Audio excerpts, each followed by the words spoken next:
Welcome everyone. The webinar will begin shortly and will be recorded. Connect with the campaign for grade level reading on social media. On Facebook, like the page Campaign for GLR, and on Twitter, follow the account at Reading by Third. Please use hashtag Learning Tuesdays and tag us to tweet anything you learn from today's webinar, and we'll be sure to retweet. We encourage you to share your questions, reflections, and observations on social media.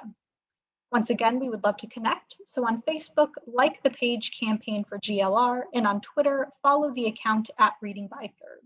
The webinar will begin in just a second. It will be recorded and shared with you afterwards.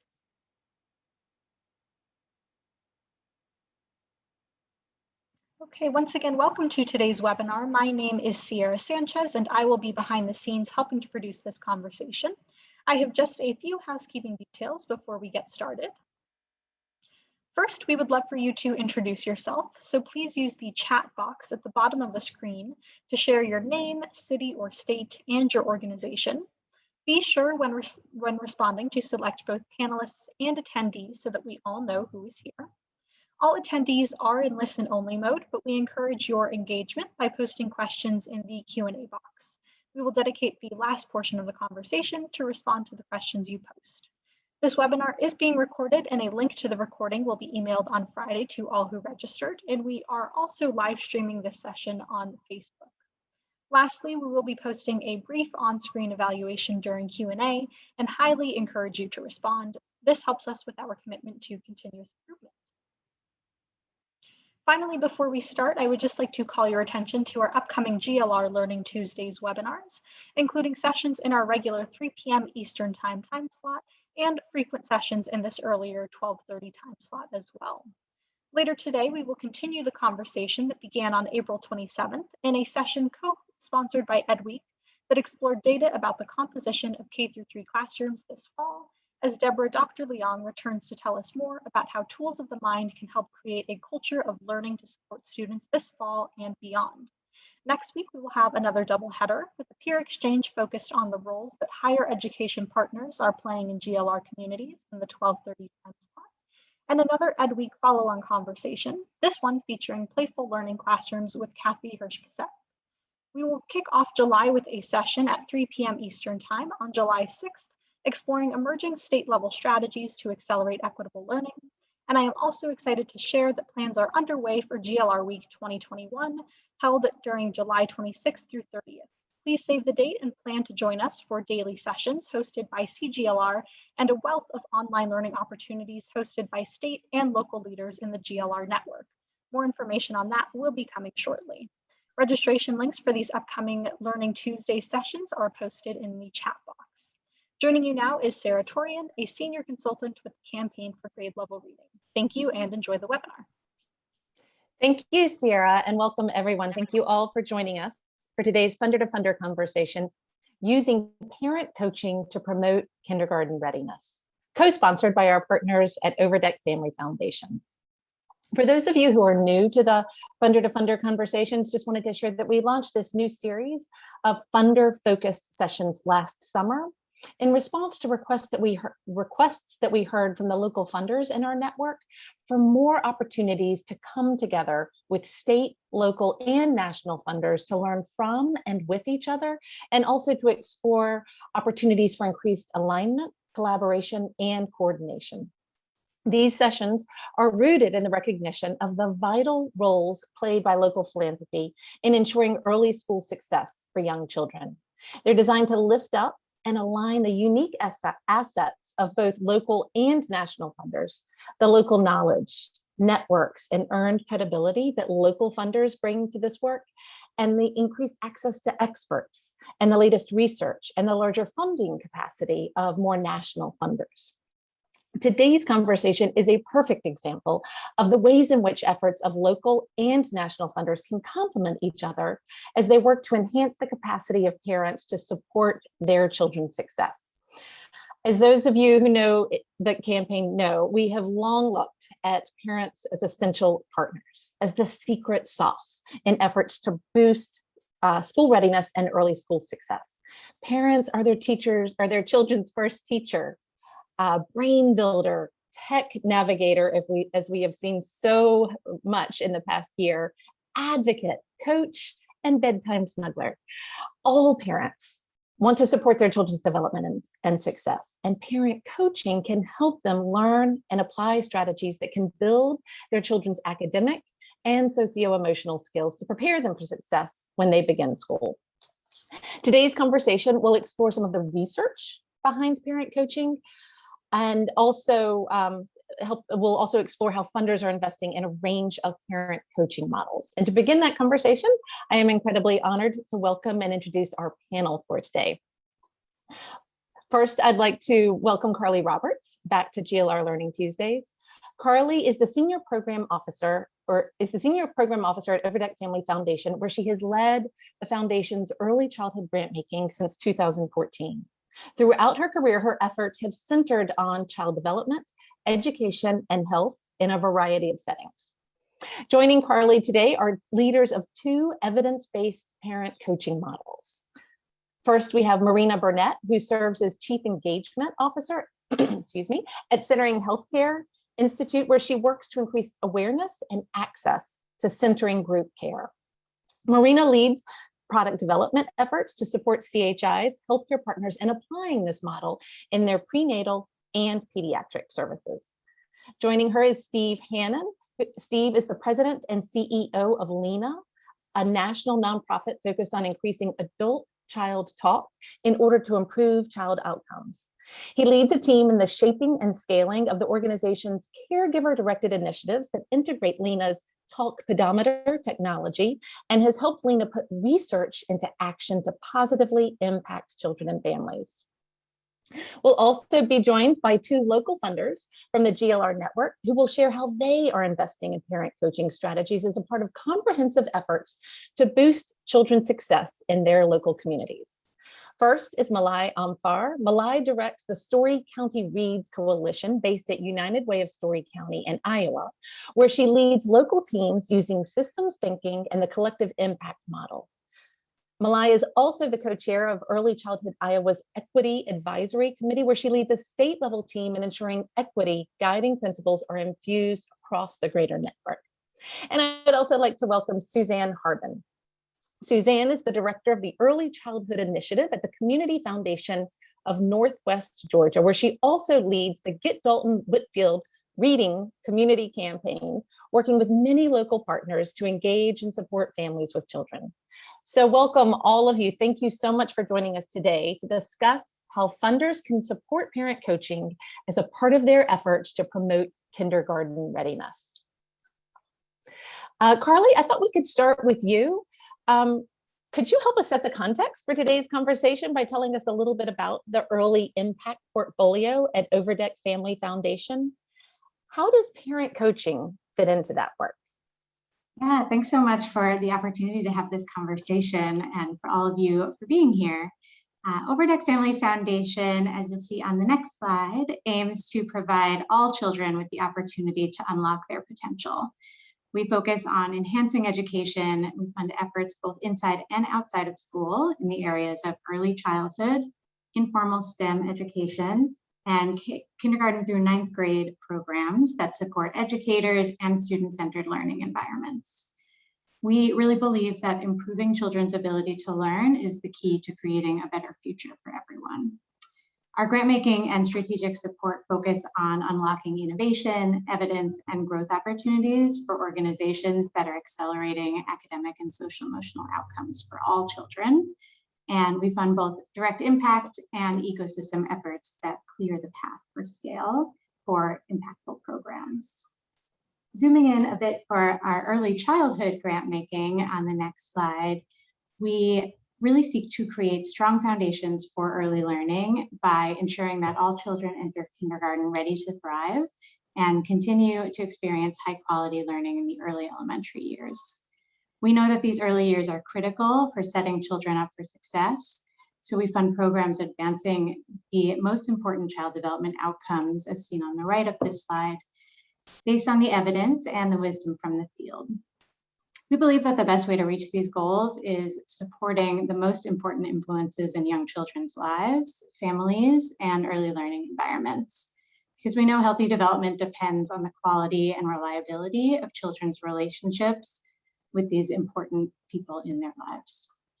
These relationships build and strengthen brain architecture from day one and drive outcomes for years to come.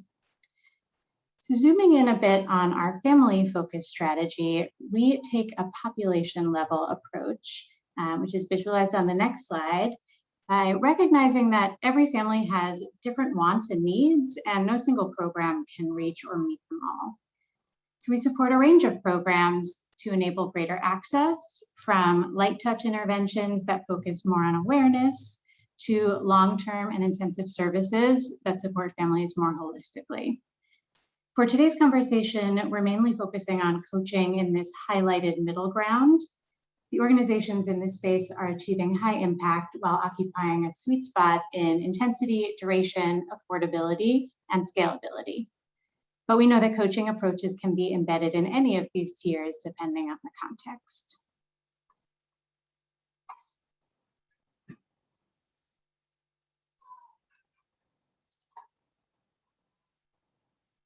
Sarah, you're on mute. Sorry, yeah, I know. I told everybody I make all the mistakes that I try to provide guidance for others not to make. Thank you so much for that wonderful overview. I was so caught up in it, I didn't realize I was supposed to transition to the next question. So as I was sharing in the opening, the campaign for grade level reading has a deep and long time commitment to parents as essential partners. So right now, in this focus on parents, you're definitely preaching to the choir, as they say. But can you share with us a little bit more about the research behind coaching as a strategy for supporting parents in their critical role as a child's first and most important teacher? Yeah, of course. So I totally agree. And I think everyone here knows that families are poised and motivated to be their children's champions, coaches, and teachers. And coaching can really help them apply the best practices to doing so.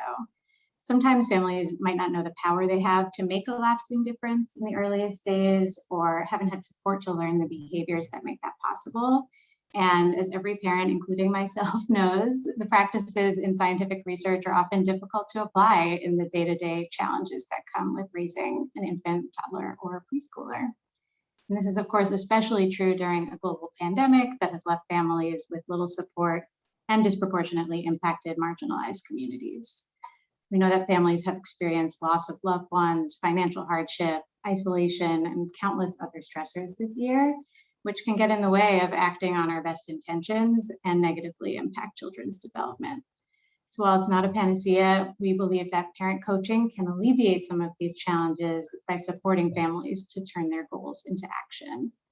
The programs we'll hear about today are just a few examples of those demonstrating that this approach is effective. And as you can see on the slide, the approaches usually include a number of different best practices, really centered around building authentic relationships, honoring and respecting parents' expertise, and sharing the most impactful evidence-based practices in accessible and adaptable ways. The evidence base, which we've included a bit on the next slide, indicates that the quality of these early parent-child relationships can be strengthened through coaching. We know that one of the most important precursors for coaching in any field is motivation, and parents are absolutely eager to learn and grow. While we learn and gather parenting information from many sources, we see that 83% of parents agree that good parenting can be learned. And a majority also say that if they knew more positive parenting practices, they would use them. Children can serve as a behavior change motivator for adults, particularly mothers. In one study, the behavior change rate for pregnant women was about double that of non-pregnant adults. And the literature suggests that coaching interventions designed to promote parents' provision of stimulating learning experiences lead to improvement in parenting practices as well as child outcomes, as you can see on the bottom of this slide. This can even begin before a child is born, as we'll hear from centering. There is evidence that providing pregnant women with information on early childhood as part of prenatal care increases their knowledge of parenting practices. There are probably too many studies to talk about in detail, but on the next slide, we've highlighted a recent randomized control trial from our partners at the University of Washington's iLabs. as one clear example of the linkage between parent coaching, adult behavior change, and child outcomes.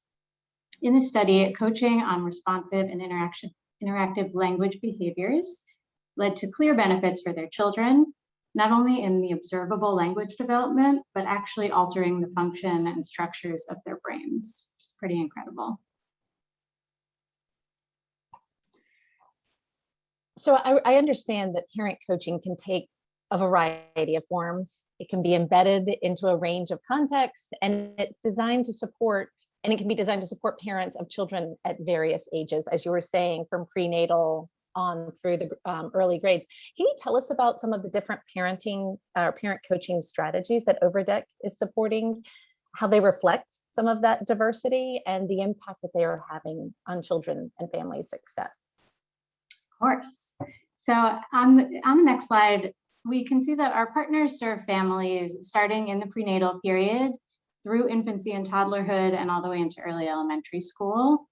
Of course, each of these stages brings its own joys and challenges. And so it's important for programs to meet parents where they are with the most salient and timely information. So these coaching programs cover a range of topics. As you can imagine, in the prenatal and newborn periods, there's a lot more focus on health and safety and early connections.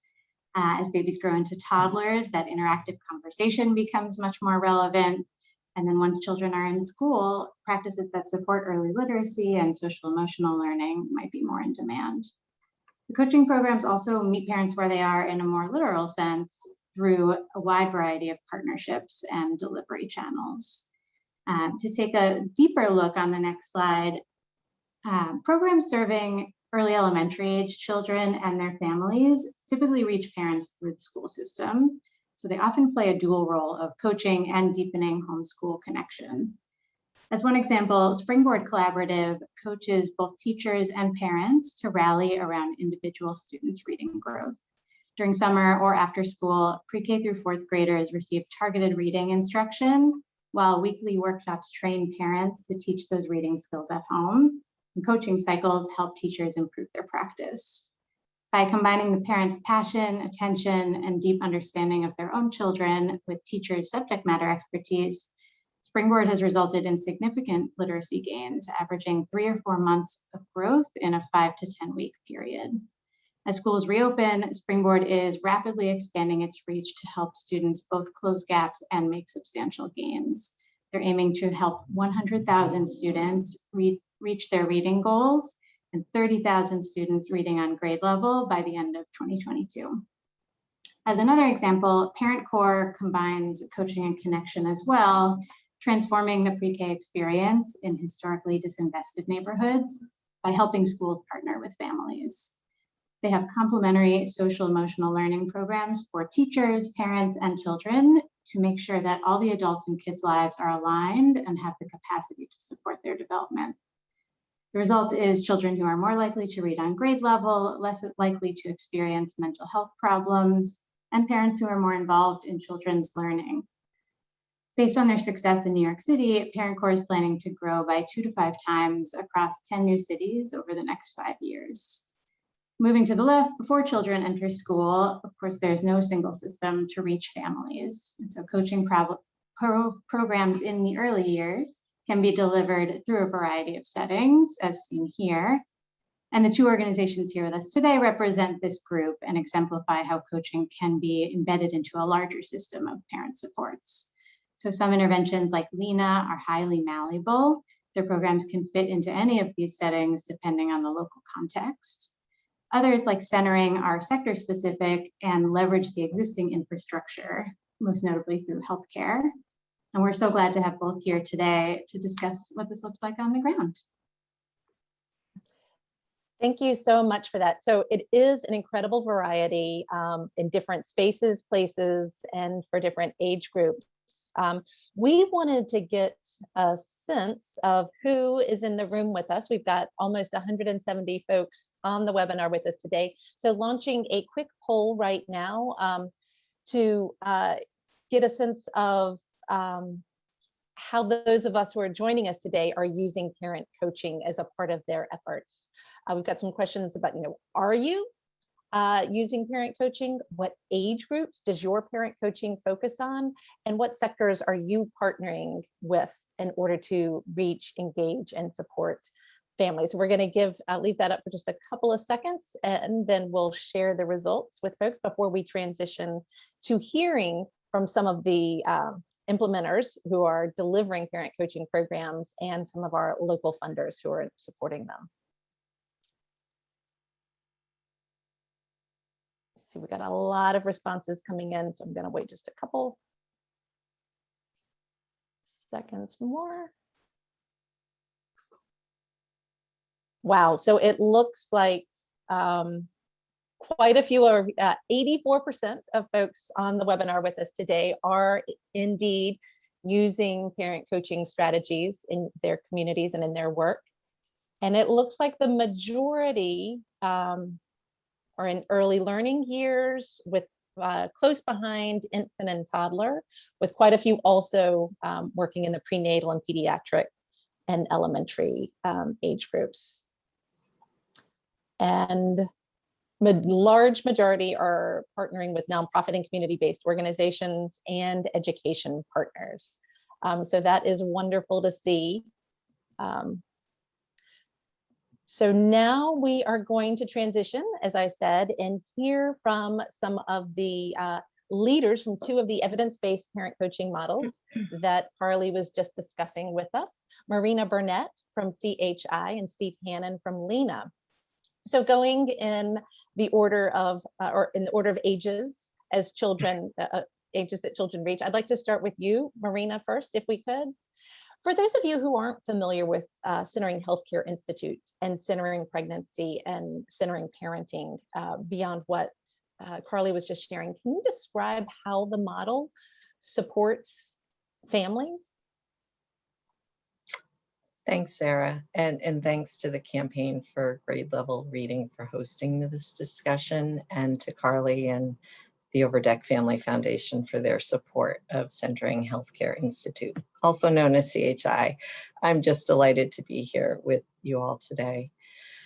The healthcare visit, a nearly universal exposure in pregnancy and early childhood, is an opportunity to provide parents with the knowledge and skills to support their child and family's health, and is a significant entry point for promoting child development and positive parenting.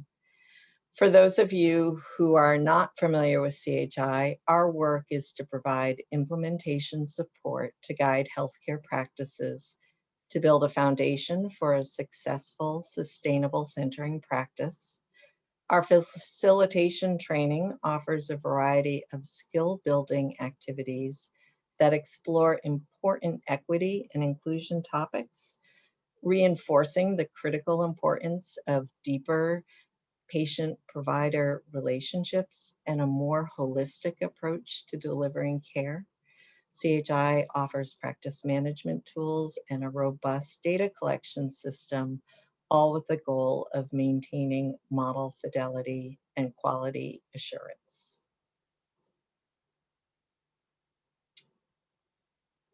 Next slide, please.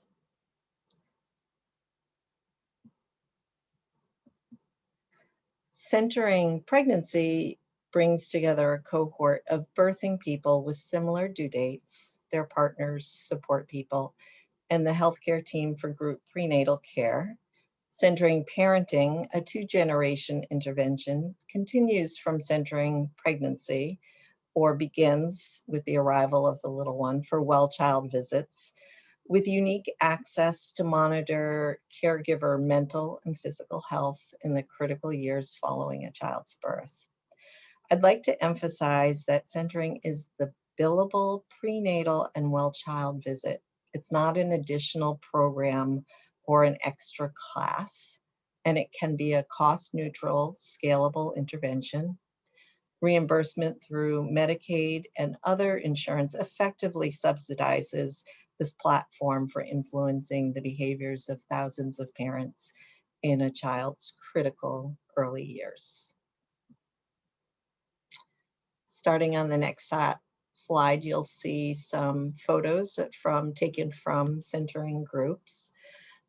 Each centering visit is 90 minutes to 2 hours long, giving participants up to 10 times as much time with their healthcare team as traditional care. Centering patients are taught in centering pregnancy groups to weigh themselves, to take their own blood pressure and track their health data.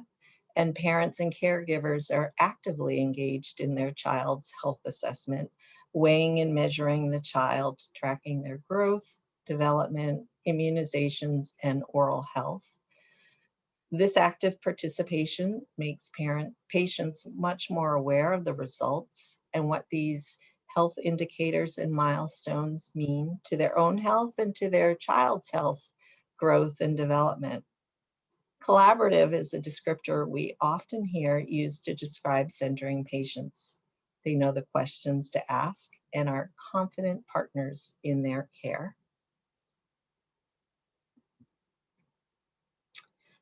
This photo beautifully captures the health assessment in the group space, which you can see on the right side includes a parent-child engaged in the self-assessment, and on the left side, the one-to-one clinical assessment with the provider. And also you can see some of the community building that happens in each group visit. I had the pleasure of visiting this particular group and love to share this example of parent coaching that I witnessed. A discussion about child development led to an emotional disclosure that one parent was losing their patience with their little one's tantrums. It was really helpful for them to hear that they were not alone in this, for the provider facilitator to skillfully introduce a mindfulness activity, one that all of the parents participated in and took away as something that they could use in these difficult moments. And for all of the parents to learn from one another as they shared their own strategies and experiences. If we can stay on the current slide for a moment, learning in a group visit is a much different experience than the didactic approach found in traditional primary care, where patients or parents are passive listeners and health professionals can only guess what information is actually being absorbed or accepted. The longer group visit allows the healthcare team to better observe the parent-child interactions, to model behaviors and developmentally appropriate activities, and for the group to explore the topics that matter most. It's quite common to see parents and their healthcare team on the floor trying out new tummy time positions with the babies, reading books together, and singing songs, all things that don't generally happen in traditional care.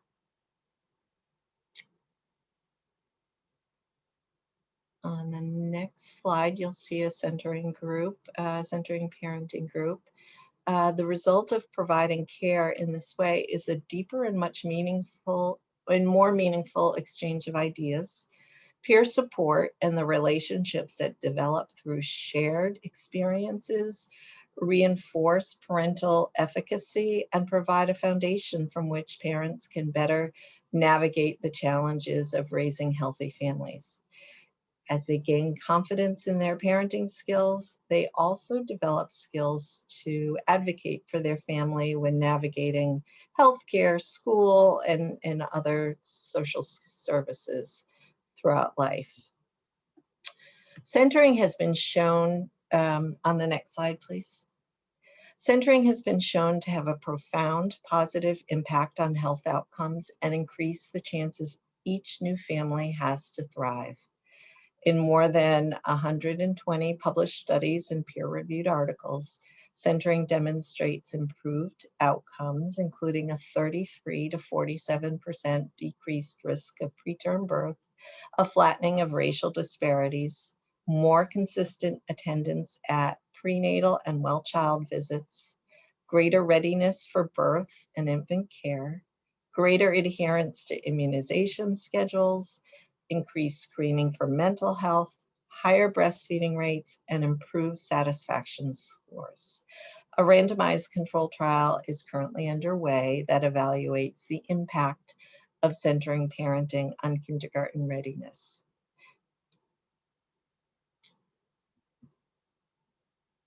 If we can move to the video, I believe it's most impactful to hear directly from centering patients. And this video was filmed at 3 centering practices.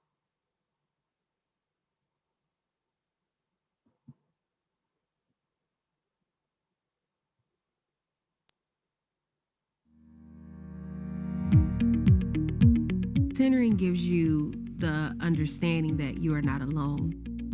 Pues de mis otros hijos nomás venía con el doctor y ya me regresaba a la casa. Y aquí no, como que me relajo estando con las compañeras. Y pues me siento más a gusto así, venir a las citas. Como que vengo más gustosa, como más positiva. If ever you need to talk to somebody or if someone needs to talk to you, some people just need the extra hand or somebody just to lean on and talk to. It's teaching me new things that I didn't know. It's giving us more of a bonding experience around our daughter's health care and a proactive approach to her health care.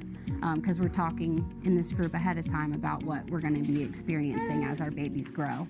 So I really feel like it's helped us be more proactive parents. For me, it was very important that they ask about my well-being, let's say, if I'm healthy, if I'm feeling down, or if I need like any type of assistance. Lo que me hizo venir a los grupos de centering es que me recomendaban mucho porque es muy, como puedes socializar más con las personas.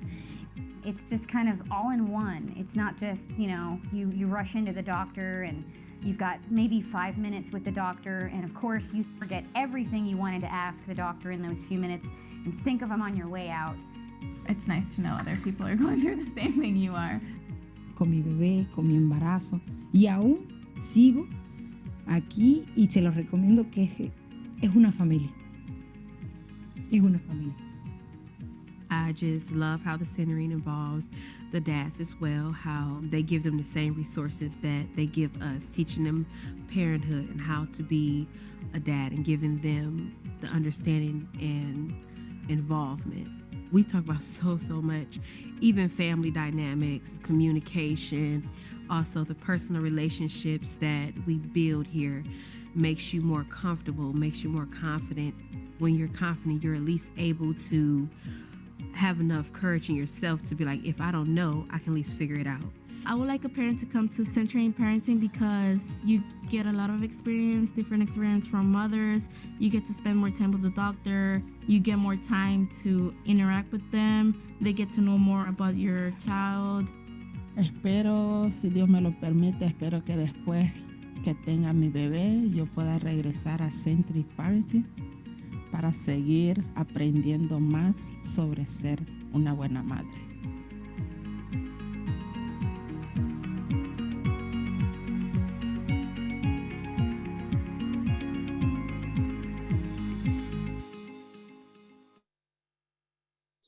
Wow, that is beautiful. I loved seeing all of the smiling faces and the engagement, and yeah, that was powerful. Thank you for that. I'd like to turn to you now, Steve, if I could. Just as Marina was introducing and providing us with an overview of centering, can you tell us a little bit about Lena and the ways in which Lena Start engages families to stimulate children's early brain and language development? And what are some of the spaces and sectors that are utilizing Lena Start? Great, thanks, Sarah, and to the campaign and Carly for co-hosting today's webinar, and to Carly and Overdeck for invaluable support and thought partnership over the years. And it's great to sort of carry on the sort of the lifting up of parents and families that Centering Health Care does so well. And that's sort of same type of thing we are doing at Lena. Lena is a national nonprofit focused on interactive talk in the earliest years as a key to better futures for children. Relationships and interactions matter. And we know that interactive talk in particular is a key enabler. And that's actually one of the 3 truths we hold at Lena. The second truth is what Sarah emphasized earlier, that parents and caregivers are the secret sauce. And third, you can't improve what you don't measure. And that's where Lena comes in. So next slide. LENA is actually an acronym. People ask. It stands for Language Environment Analysis, and it's a standard for measuring talk in early childhood. Small little devices like this one are worn by children, like shown in the picture there as well, to capture and then automatically quantify their language environment. The audio data is converted to easy-to-use reports for parents and teachers. And a primary metric that we report is the number of conversational turns. A turn is a back and forth alternation, and it's our proxy for quality, serve, and return. And turns have been linked to both to brain structure, brain function, and also long-term outcomes. But simply saying talk more isn't enough, and we found actually that most adults talk much less with children than they think they do. And the research actually tells us that those of us that talk the least overestimate the most, and it's that challenge that's part of what LENA addresses. And so in the next slide, if we support and champion all the adults that matter in a child's development. And on the left of this is the parent and family focused programs, LENA Start and LENA Home. And on the right is our teacher focused program, LENA Grow. Across these, we partner with many different types of organizations and systems, school districts, libraries, hospitals, early learning coalitions, Head Start programs, and so forth. So the list is varied, and we try and plug in what fits best in particular communities. Common principles include embracing parents as teachers where they are, championing them, and putting practical tips and strategies to work in everyday life. Cultural responsiveness has to be at the core. And one aspect of that is honoring languages spoken at home. LENA doesn't know meanings of words and works in all languages. Interactions and responsive practices are key, no matter the particular words used, no matter the language, and that's central to our philosophy. Next slide. LENA Start, talking a little bit more about that, that's our evidence-based group model for parents. And it builds on some of the same things that I think Centering Health has seen, healthcare has seen so powerful, which is bringing groups of parents together and the social capital that's built there. This is focused on children birth to age 3. It's launched about 6 years ago. It's operating in about 40 communities around the country, actually in Canada as well. And LENA Start involves its 10 weekly sessions in which groups of parents and families come together virtually or in person for an hour each week. And in between sessions, families complete a LENA day with their child. And then during the sessions, parents learn about links between interactive talk, brain science, early development, and practical tips for building more interactions into their day. And they receive a LENA feedback report. And the combined power, I think, of the feedback as well as social capital that I mentioned is sticky. It yields a high graduation rate that we're seeing. So about 3/4 of the parents that begin the program participate pretty fully, graduate to earn their MBA, or My Baby's Awesome. And to give you in the audience that may be not familiar with the programming, again, as Marina shared, it's always great to hear from parents. So this is a bit more insight in parent perspectives. It's a very short clip from an outreach video one of our partner sites, a public-private partnership in Marathon County, Wisconsin, put together. And let's play the video.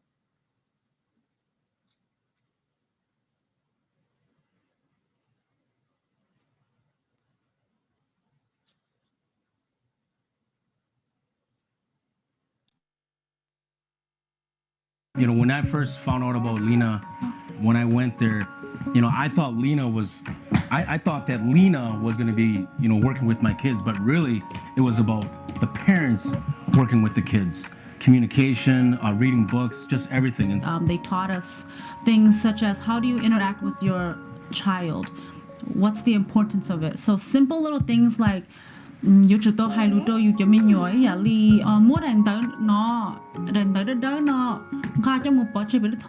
gotta be so descriptive. When you think you know, you really don't know. The process of the program really helps you to be a better father and to communicate with your kids. So each week the parents are taught simple talking tips to do just in their normal daily life. So if you're doing the laundry, how can you talk more with your child? How can you interact with them? Or if you're cooking dinner or riding in a car. So it's meant to be ways to just incorporate into regular life.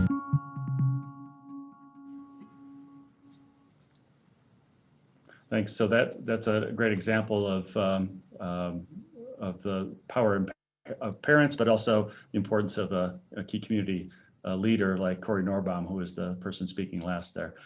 Go to our next slide, and I'll talk a little bit more about sort of a topic important to funders. A common concern expressed is not knowing, if you go to the next slide, how things are going, especially as things scale. And therefore, a key advantage we see in START is that effectiveness measures are built in. So the same information used in reports individually to support skill building and new routines at a participant level can be aggregated at a group and community level and beyond. And our logic model is that the parent growth leads to child growth, and evidence of parent growth is shown in the top two plots here with great gains in adult words and turns. And then parents putting the focus on more interactions into their daily routines, you can see the change. And then the bottom plot shows gains in child expressive and receptive language development. And we're able to get immediate feedback on how program improvements are going, for example. And as we scale, the technology enables us and our partners to learn and adapt rather than, as I say, implement and hope, which is too often the case. Thank you. That was a perfect transition, given the fact that this is a funder to funder conversation. You're doing a great job of sharing how you can track and show the impact and the data that so many funders love to see and understand about their investments. But can you tell me a little bit about the ways in which you work with both national and local funders to implement, scale, and refine Lena? And then I'd love to hear you respond to that same question in a minute, Marina, but staying with you for right now, Steve. Sure. National funders have played important roles for us over the past several years. Initially, launch fund support has been a big piece of it to help defray program startup costs. And I think that's been catalytic. We've made several tens of these grants over the years, and what happens there is prospective communities apply, and we utilize a rolling wave approach for the awards and funds that are available, and recipients can then sustain the program themselves after those initial year or two because the renewal costs are much less than the initial investment. We've expanded more recently our relationship with national funders, and they now also provide key strategic support for operational improvements like increasing staff capacity, enhancement to software and systems for scale. And we've been lucky to have several national funders who have invested in our 3-year scaling plan. Objectives here are to improve the efficiency and cost effectiveness of our support to partners, fast track program adaptations like this past year with the pandemic going to virtual implementations of the programs, expanding our research and evaluation efforts, exploring what the data is telling us to inform both policy and practice. And earlier this year, we released the Inside Early Talk report that I think will be shared in the chat window. A link to that to see more about the type of things we're seeing kind of a more global level. And then lastly, technology development supporting the scalability and ease of use, enterprise management software, our Lean Online system, as well as the core technology itself. So that's at the national level. And then locally, they're critical, funders are critical to expansion efforts because they have the financial resources to support on the ground delivery, costs for launch and sustainment. But in many cases, we've been able to bring Lena to the community solely because of the investment and commitment of the local funder. Launch funds weren't involved. And just as importantly, local funders can be essential conveners of community-based organizations, other local funders, parent and family leaders for early conversations about the community's needs, identifying how a Lena initiative fits within the overall strategy for investment in families. And a good example of this is our new project with the Esther A. and Joseph Klingenstein Fund. We're expanding Lena work in DC as a given, but because of their partnership, we're also focusing on social emotional outcomes, which is one of the things that Carly highlighted at the outset of this. And as an implementation gets underway, local funders become an essential ingredient to bringing additional partners that contribute to expansion and scale. And it often goes way beyond initial investment, again, because renewal costs can drop significantly. Instead, it focuses on increasing the number of children, families impacted by the program.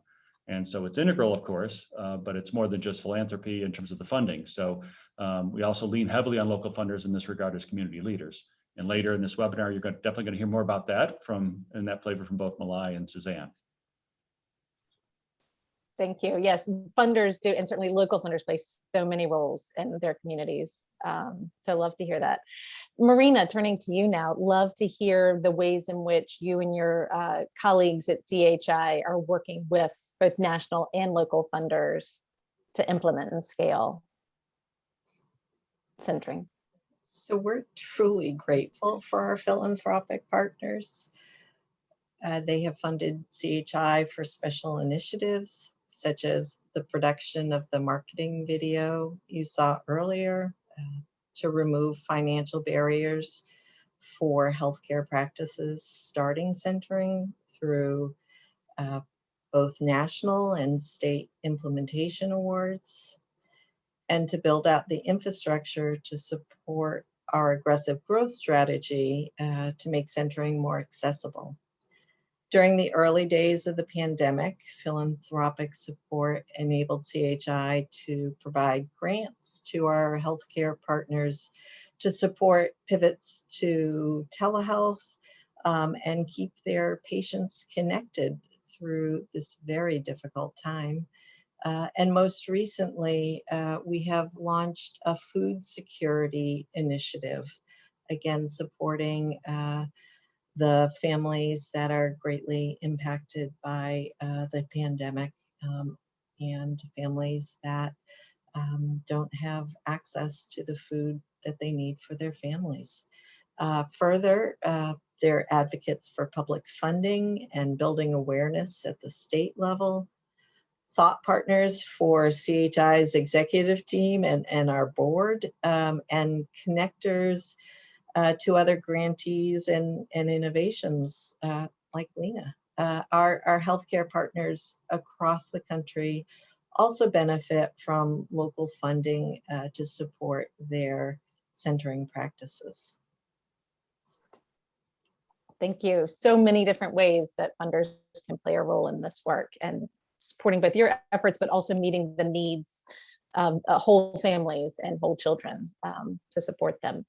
So after hearing about the important roles that local funders can play in this work, love to hear from our local funders on the conversation today. So I'd like to invite Malayam Farr and Suzanne Harbin into the conversation now and have each of you tell us a little bit about the work that you're doing in your community. How is parent coaching and family engagement part of that work? And I'd love to start with you first, if we could, Malay. I understand that you are collaborating with public and private partners both in Story County, Iowa, to implement Lena. Can you tell us a little bit about this work, why you chose parent coaching as a strategy, and the Lena Start model in particular? Sorry. Yeah, thank you, Sarah. I didn't mean to cut you off. I appreciate being able to uplift these programs in the work that we do in Story County with our partnerships. So thank you very much for this. We can share that we have multiple kinds of partnerships that we operate with these parent centering programs. So you can see here on the slide just the list of the various partners that we're working alongside in Story County. And our partnerships can take various forms. So as a funder, United Way of Story County does operate the formal funding process that everybody knows from funders, where we're making direct dollar investments into our partner agencies, which are nonprofit organizations that are out doing and implementing this work. We also play a role with leveraging the relationships that we have through our Story County Reads campaign for grade level reading process. And so that leveraging of relationships really plays out in our early childhood or school readiness work.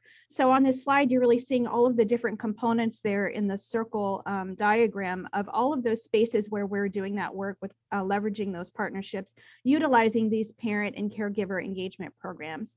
The third space where we're really taking a deeper look into these partnerships is within building that sense of community well, gaining volunteers that are really necessary for some of these programs, and having your whole community really rally around the idea that these parent engagement and caregiver engagement programs are really important, centering the idea that parents are their child's first teacher, and really having that take a next step into preparing kids for school. If you go to the next slide, you'll see just some examples of the programs that we are funding with our nonprofit partners. The first one is small talk. So that's very modeled after the Lena START program that Steve talked about. And this one has multiple partners. We have Iowa State University, who is doing much of that implementation piece with the robustness of the programs. Ames Public Library offers the space, and Raising Readers is our nonprofit partner where they're offering and supporting with volunteers, getting meals for the families in this classroom environment. And United Way, as the funder, is funding the Raising Readers component of that.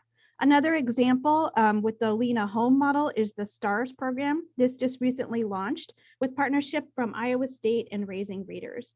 The third example is Healthy Futures, which is not a Lena associated program, but is a home-based program. That's YSS, which is one of our funded partner agencies. And that last model is Parents as Teachers, where they're doing in-home services, in-home coaching one-on-one with parents. So to the tune of funding, it has grown from 2020 to 2021 of the amount of dollars that United Way is investing in these programs. Collectively in 2020, we invested right around $64,000 for these programs in our shared model. And we increased this by $4,000 for 2021 fiscal year because we know the importance of it. We understood how COVID really affected family engagement. Even though children were not in school yet, it still has a very direct impact with the way that we are really wanting to support our families. If you go to the next slide, you'll see our why. So Sarah asked why. Why are we investing? Why are we spending so much money and energy into these models? And this is our why. It's because we know that these programs are really uniting science with relationship building. There are the devices that Steve spoke of. There's also the research and the backing to prove that these programs do work. There's this component of understanding the science behind it with the turns and the exchanges, and we can see these working. It's not just anecdotal evidence, but it's also a very direct data-based evidence where we can see that these are working. Also, not in addition to this is also the community building sense that is very indirectly a result of these classes that we have and the community building that happens between parents in the sessions. So the Parents as Teachers program, there's another model called Parent Cafe. Pre-COVID, they were meeting and having very informal gatherings with parents that are involved in the program. And we know that building that network between parents is essentially important to supporting families with the social and emotional well-being. We also saw this play out with the babies too, to some extent. The socialness of babies is quite incredible. And so having them together in the class, you can see them just exchanging their own communication in their own way in that classroom setting. The other thing that I would uplift is that these programs can be scaffolded for learning later. So if you have parent engagement type programs where parents are learning different models and styles, these programs can then be scaffolded for later learning. And we saw that slide in Carly's presentation, her component, where these can be then uplifted for later in life where these programs can be upheld. At the next slide too, you'll see a little bit of our return on investment. Why United Way is really centering on this is because it supports our whole model of really ensuring the health, the education, and the financial stability for every individual in Story County, and that does include our youngest individuals. And so this is our why. This is why we're bringing all of this together, and you can see this interconnection here. Thank you for that. I love the overview and really drilling down into why and how this is supporting all Story County residents, but especially those young ones. Suzanne, I'd love to turn to you now if we could. As Carly was speaking earlier in the conversation, she was sharing that there are a wide array of research-based approaches to parent coaching. We've really kind of focused on Lena and centering pregnancy and centering pediatrics to date, but I understand that you're using Talk With Me Baby. Can you tell us a little bit about Talk With Me Baby, how you and your partners are embedding this approach into your work in Dalton and Whitfield County in Georgia? And similar to the question for Malai, why you selected this model to support children and families in your community?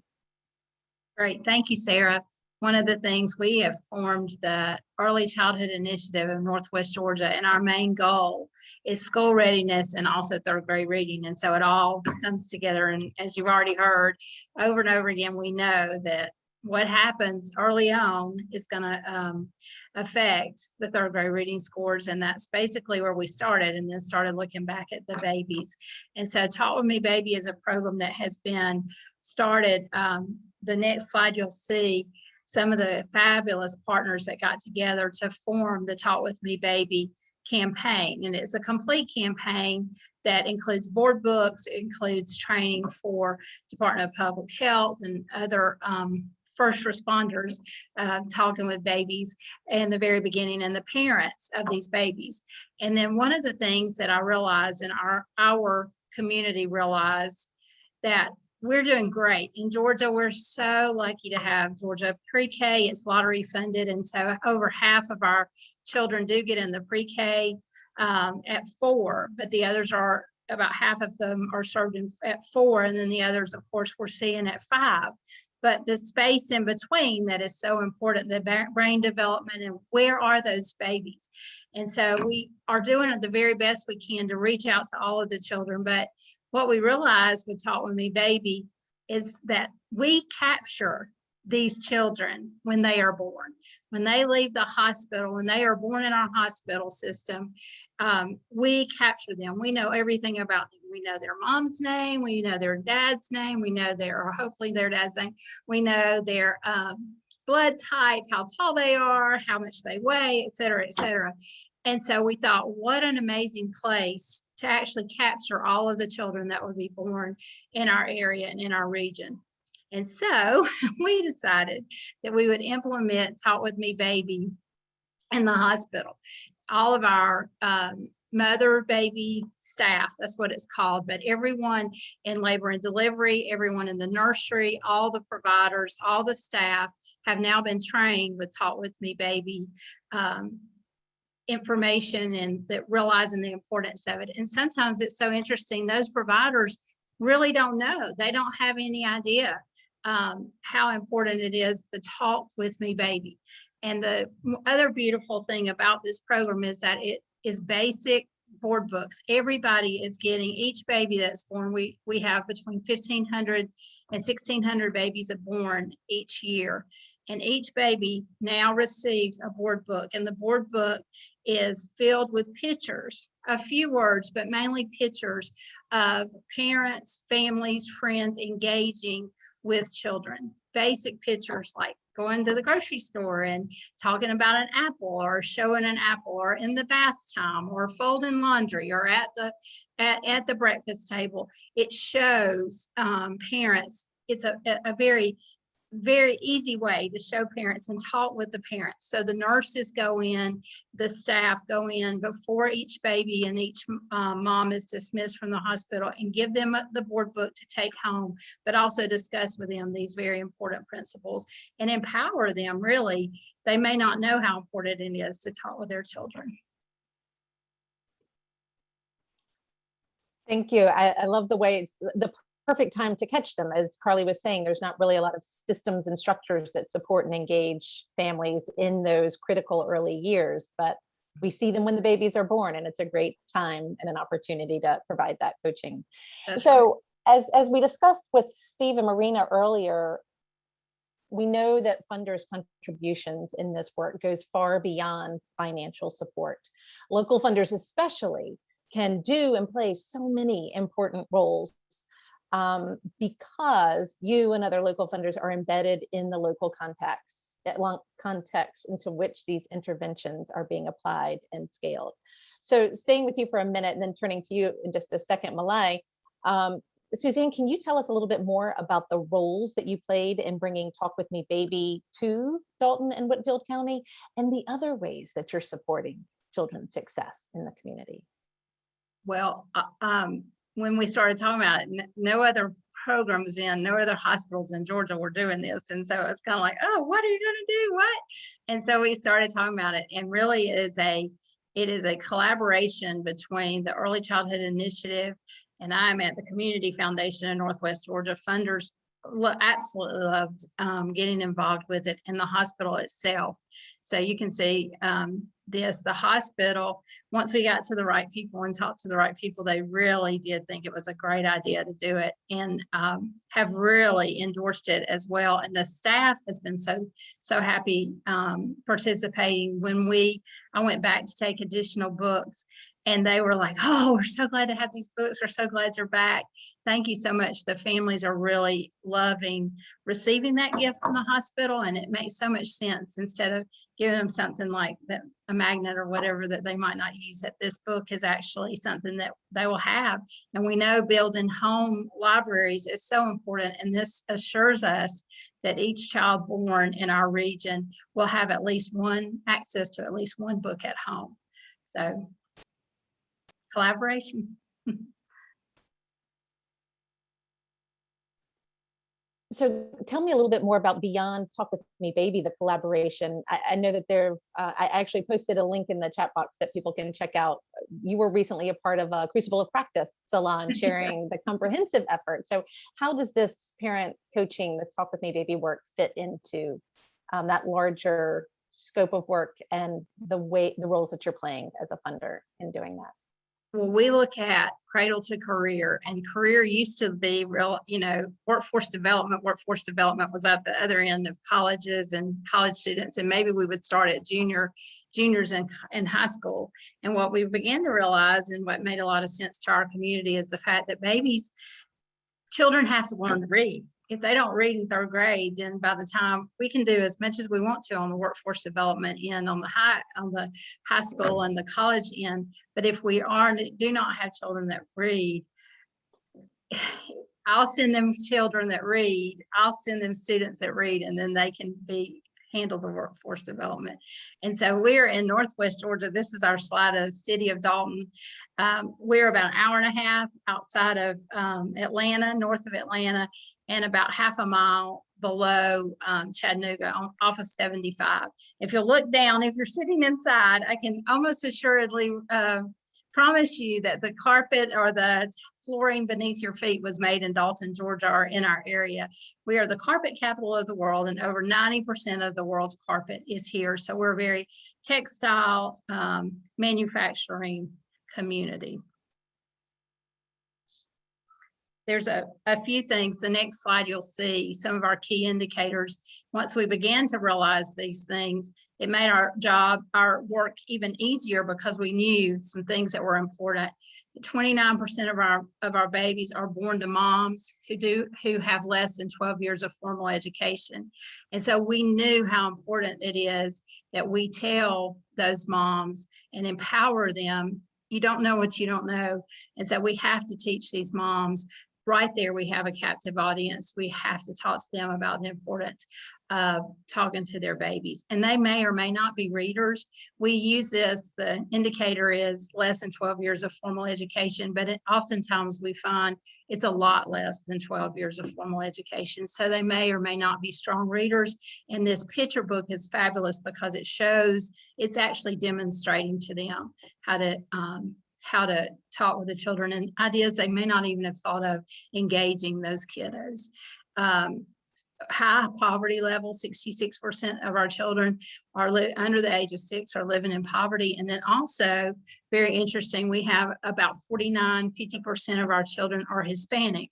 And so because of that, there's also dual language and the language barrier. And so it's very important that we utilize the books, the pictures in these books, instead of language, instead of it being either, and the books do come in Spanish or English, but there's not as many words as you might think. They're just regular, but it's mainly the pictures that are so important that we really felt like that this was a good to do Talk With Me Baby. On the next slide, we'll talk about some of the partners that we're working with along the way to help this whole continuum of care at birth to age 8. We talked about the hospital and Reach Out and Read is also going on in the pediatrician's offices in our community. We also have done, we don't have as many child care providers as I would like. However, the ones we do have are all quality rated. It's Georgia's program to assure quality, highest quality. We've worked very well with the school systems. We have both a city and a county school system. The school systems, Dalton Public Schools is doing something called Little Cats. It's a learning program for moms and dads with their kiddos, ages of 3. It's kind of to fill in the gap for those that do not get into the pre-K program. The Whitfield County Schools has done something called Beyond the Classroom. We've done learning academies, after school tutoring programs with the kids. We do at summer feeding sites. We decided that the food is going out to the kids, but the kids they didn't necessarily want to go and get their food and pick up their food from the cafe line, out there in the line. So we decided, what if we turned it into a picnic-like atmosphere? And sure enough, just by taking a blanket and the food and changing the atmosphere, having some sidewalk chalk and some activities has really helped us increase our access to the kiddos. And also they all receive books at those books and activity kits at those summer feeding sites. So that's been huge. Our institutes of higher learning have gotten involved. Now that they are over the fact that we're developing their workforce, they are talking about, they are helping us. The teaching candidates from Dalton State College are very involved. It is a win-win because the actual teaching candidates get to see and have interaction prior to being in the classroom themselves. They get, as part of their educational experiences, they get to actually work with the families and with the children. They go in the afternoons. They're doing, right now we have 60 kids at one of our high-risk elementary schools doing a literacy camp.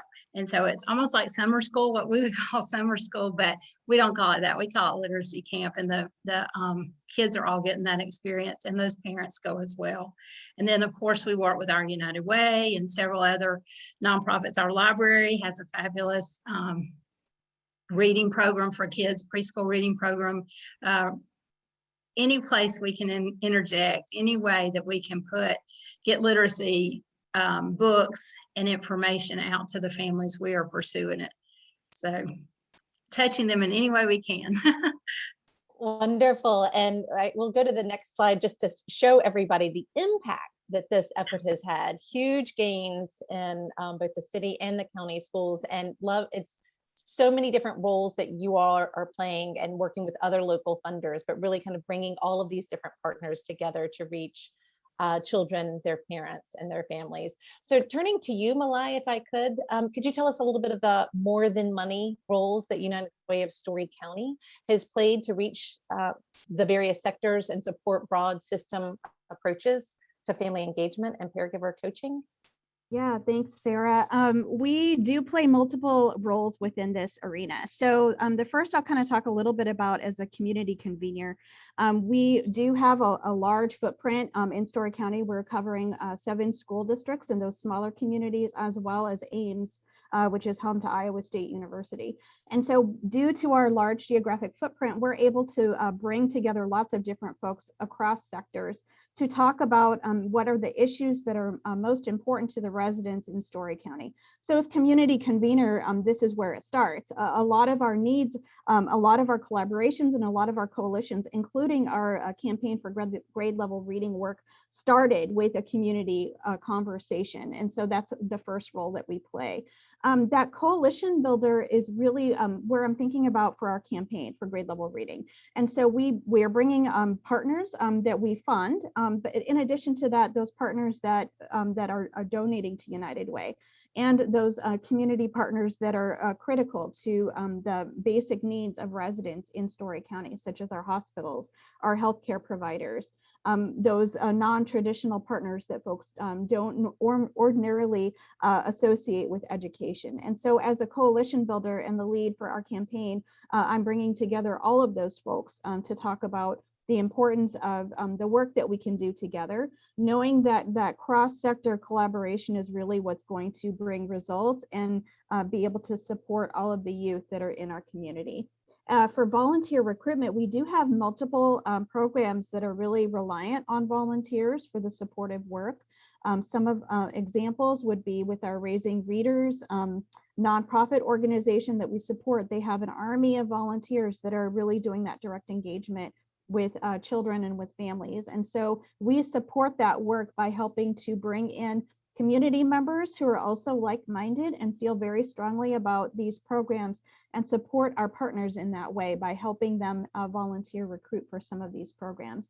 The network weaver is a term that I picked up that I really have attached myself to that, because I'm thinking about how we bring in even work from other campaigns for grade level reading. For example, last year, there was a first book opportunity. And so I worked with 2 other campaigns for grade level reading to bring this opportunity to our community. And so what that resulted in is like 13,000 in credits that we can distribute for books for our partners. And that really touched a lot of families, being able to network weave, going across our geographic area and being able to build off of the work that others are doing and pull that in so that we can work together for greater impact. And of course, the funder of programs. I mean, I don't want to understate that. That is a really important role that we also play, but we have so many other roles in Story County that are quite unique to us. If you go to the next slide, I did demonstrate an example of what this looks like and how we leverage what I consider as the network. So that network hat is varied. It can be pretty large with some statewide work, but it can also be very localized within our Story County area. So our role as the community convener, which is that first role that I explained, where we're having these conversations, really understanding and getting a sense of the pulse of what it is that our community is wanting, because we're able to have that space and really hold those conversations.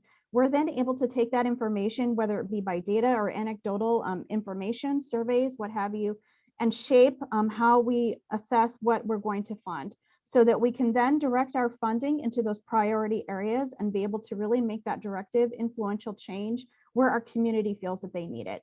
And so when I mentioned that we had an increased our priority dollars for these home-based programs, it's because we're really learning that that is a high need. And so our ability to pivot those dollars and really place them where we know families are wanting and where community members are wanting, it has helped us kind of shape and make more positive change in a particular area. So along with this funding in that third box, you'll see that we also recognize that there are other resources that we can pool. So when I was talking about those other roles that we played, those are those resources. It's not just about dollars, but it's also about human power, social capital, and about the ability to leverage that network and pull together partners that are really focused on the same common agenda. And so that's a little bit of what I do, is just really being in tune with what the community is wanting, who's playing a role in that work, and bringing those folks along so that we can all play together. And then that last piece, the social capital, it's cyclical. So because we're having that geographic footprint that's fairly large, and we have the social capital and ability to leverage where we want to go, that's what gets us into the room. That's what gets us at the table to have these conversations. And so this is how it plays out. Thank you. So these types of strategies can and should be tailored to local communities. As you've shared, and many of the other panelists today have been talking about that tailoring. Can you tell me how this work is really kind of responding to the community needs and opportunities? I know that Story County includes rural and urban communities. How do the methods around engagement differ in these different communities? Yeah, thank you for that question. If you go to the next slide, I have some stats for those folks that like numbers. This is just a snapshot of who I'm talking about. So when I mention community, I'm working with both rural communities, so some very small communities there. So I believe that Collins is our smallest community. There might even be one that's smaller than Collins, but Collins, Maxwell is a recognized school district. So the numbers that you're seeing here for rural are communities. Those are represented in school districts that I work alongside. And I do have all 7 school districts as our partners for a campaign for grade level reading work. And this is where the kids go after they are, ready for school or what have you. This is where they're going. So we have Colo, Gilbert, Huxley, Nevada, and Story City also included in that. And so rural means pretty rural. With terms of urban, this is our Ames as our urban center. And this, please note that this population of urban does fluctuate when Iowa State is or is not in session. And so we do have a little bit of a student population. Some students will go home, wherever home might be for them. And so the population does dip a little bit when school is not in session. So in terms of engagement, the way that it plays out for us, so for example, the Small Talk program, which is based on Lena Start, if you'll remember, that's a community-based program, community-based classroom setting style. And so the engagement process is that it's held at a library. So Ames Public Library was our partner for that particular program. So that program also was in effect in Nevada, again, held in a community-based space. So if you'll see, Nevada is on the rural side, if you're going by categories. Nevada, if you flip back to the last slide, thank you. Nevada's very rural, Ames very urban, and so that the engagement didn't change. It was just in terms of how that program was being implemented. Another program that I mentioned was the STARS program, again, implemented by Raising Readers, who is our funded partner. Another partner there is Iowa State University. This program is operated in a virtual setting. So the rural versus engagement, not too much of a difference. Parents as teachers, an in-home program, operating in rural and urban, not much of a difference. So what we're really seeing is that it is more based on the type of program versus rural or urban. And when COVID happened, this is something, kind of a caveat. When COVID happened, a lot of those programs had to move directly into the virtual setting because it was not safe for folks to meet in a congregate style. And so some of the program notes that we're learning is that the virtual space did actually help some of that implementation. My theory is that for those rural residents, that's where it really helps because they're able to have engagement with their coach or with their provider when they can schedule it in. And so because the rural drive time is sometimes a factor, and so that's where it plays out, is really whether it's virtual versus face-to-face. If you go to the next slide too. Okay, I just wanted to show this one because this is an example of how families continue to be engaged if it's in a virtual setting. So this is an example of the STARS program and how that played out. The Raising Readers program will send at graduation a basket, kind of a celebration basket. And so even though it's a virtual program using the Lena Home model, we're still able to celebrate, and that engagement didn't change for urban versus rural. It's more in the way that the program is operated. Next slide, please. So I'm just circling back to saying this is why we are, really taking a deeper investment in these programs. It's because we know that they work. We know that we're able to scaffold techniques based on these programs, starting very young and then going all the way up into cradle to career, similar to what Suzanne was talking about. And we know that these programs are really asset-based. So we're really wanting to strengthen the skills and things that parents already know, and then help them learn more so that they can help raise and have well-being for their children.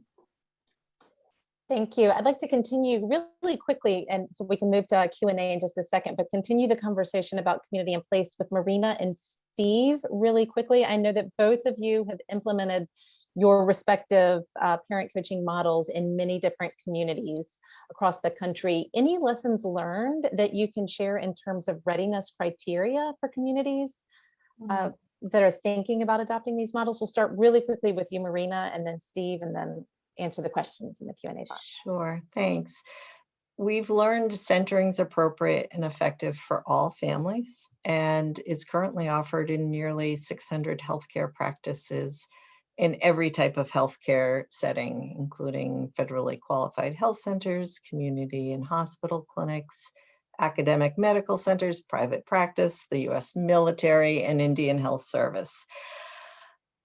And while the principles of centering are straightforward, implementation of any systems change can be complex and requires new resources and expertise. Centering changes the way that care is delivered. So everything from how visits are scheduled, to the space required, to the facilitative approach to care delivery introduced in our trainings. So we know that it's critically important for there to be buy-in across all levels of the healthcare practice, including leadership.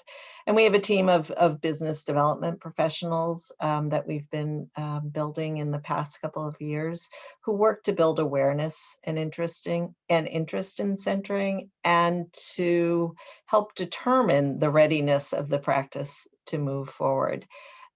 We provide a variety of resources to support and guide these partners through the system redesign with customized consulting, training, and implementation support. And as I mentioned earlier, our philanthropic partners have been instrumental in removing barriers to starting centering with both local and national funding opportunities for implementation. Thank you. Anything that you'd like to add, Steve? Yeah, sure. Quickly, I think certainly the training is a key piece for any community to be successful. And so we've honed that. There's been a lot of lessons learned the hard way and over the years as working through with so many partners around the country and the world. One thing, of course, is the alignment. So sort of three things I would just highlight above and beyond what I think Marina had said is the alignment strategically. And you need to have a trusted community partner in our case, and they vary from community to community. And trust is important because parent recruitment and outreach is really important. It's a key determinant of scale, and trust is a key determinant of scaling with equity. The second is sort of operationalizing. Marina touched a bit of this. There's this triad of materials, technology, and people. You got to work through some of that. And so organizations like libraries, that's why we have a lot of great library partners. They're used to moving things around multiple branches and dealing with some of those things. Think about groups coming together, story times, and so forth. And third and last but not least is the local champion. At least to get going the first couple of years, there needs to be someone who's kind of the spiritual leader and on the ground getting things done in that community. And so certainly for the first year or two, having somebody that could really devote the time and focus to pull things together, to be the sort of chief herder and everything else that needs to happen, that's usually a pretty essential ingredient.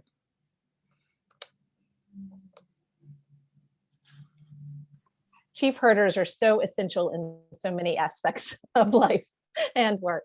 So I'd love to welcome everybody back, all of our panelists back. We've gotten a number of questions in the Q&A box about that book that you're using, Suzanne. And I don't know if you have any information that you can share about it or how it can be purchased. I know we could probably figure it out and share that after the fact. I just was looking, there's talkwithmebaby.org, and that is a lot of the funders out of Atlanta have put it together. Emory, Dr. Jennifer Staplewax, who is at the Marcus Institute, is part of the Get Georgia Reading campaign, part of the United Way of Greater Atlanta. The book is printed by Scholastic. It is available through Scholastic. You can find it that way. The talkwithmebaby.org website that will probably take you to where you need to go and get the supporting material. And it's also, I didn't say enough. I hope you got the idea or understood about the training, because that is a very important piece. We don't want to just throw a book at the families and say, here, read to your baby. It's got the whole component is the fact that wraparound services and talking. We can tell parents to read to their children all day long, but until we show them and give them the tools to actually help them, we have found that to be much more effective. And so that's it's been a great tool. That's all I can say. Really delivering that language nutrition coaching to the parents. That's right. And showing the examples. Yeah. And the modeling. Yeah. So Matthew Hinks has asked a question that I think maybe all of you might have something to share in response to. What are the programmatic and experiential qualities that make successful parent coaching? And I'd love to start with you first, maybe Carly, given kind of your breadth of engagement with parent coaching. Yeah, absolutely. And I'll leave time for you all, Steve and Marina. I think really building relationships and connecting with families as experts in their own lives and their own children, rather than talking down or being condescending in any way, is what makes coaching different from a class that you might attend. And so when I visited Lena and centering programs actually, and others as well, you can really feel the energy of support and camaraderie, the social capital that parents are building as they connect with one another and realize they're not alone in their challenges and joys with little kids. And I think that's one really important one that I'd center on, but I'd love to pass it on. I would echo that. Representation matters. When you walk into a centering room and you see people from your community, people who may have a shared lived experience as yours, you have a completely different opportunity to build trust and to engage with those people. And again, the opportunities for participants to learn from one another are really critical. So bringing in books from your culture or in your language, sharing songs, again, that represent your lived experience are really different than other experiences. And as we transition to hear Steve's response to this, just wanted to let everybody know that we've just launched the poll, the evaluation poll on the screen. So love for you to take a moment to fill that out while we continue the Q&A for a few more minutes. I would just add to I agree that like a lot of learning that we've all done in our lives, a lot of times you're in a class or at a gathering and it's the peers that you meet that you learn the most from. So totally echo that. The other unique aspect about Lena is the sort of the practice-based or experiential nature of the Lena Day that occurs afterwards. It's that day where it's the parents, the primary caregivers or the teachers in childcare settings really there's an intentionality about the interaction. It's their data. It's what happened that day with their child. And there's a lot more ownership. And I think that has, from our feedback from parents and teachers, that's been pretty important to feeling like they're in control, which they are, and they're driving the future for their child. Malai or Suzanne, would you like to share anything? Yeah, I'm just thinking about what Carly said and kind of associating it with asset-based. And so again, these programs are really putting parents on a pedestal, caregivers on a pedestal, because they deserve to be on that pedestal, and really sharing stuff that enhances their parental techniques and how they can really support their children, is not talking down to them or coming at it from a perspective of a deficit-based approach. And so all of these programs that we've been talking about really are using an asset-based approach, which is so key to that trust building and the relationship building between coach and parent or caregiver. And so I think these things are all integral. That's the only thing that I would uplift. And exactly what Steve said, that network is so important. And so the parents being able to develop that within the classroom setting is so key. The only thing I would also add is along the same vein, but it's so important. We have so many dual language families that only speak their home language is different than English. And so it is so empowering to tell a mama that she can really talk to her child, that it's not going to be a bad thing for her to talk to her child. I mean, you want to see a mom's face light up, tell her it's okay. It's okay. Talk to your child. It'll help develop their brain.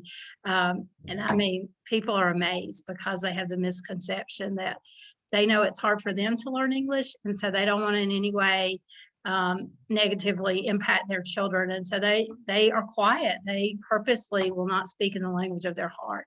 And so we are trying desperately, when we figured out that, to get the message out that it is okay. Please talk to your children in the language of your heart. They'll get the English. We can get the English later. It'll be fine. They'll get it faster. But and we wouldn't have known that until we really started doing focus groups and got out into the community and being culturally aware and realizing, yep, that's what's going on. We need to really make sure that and meet them where they are.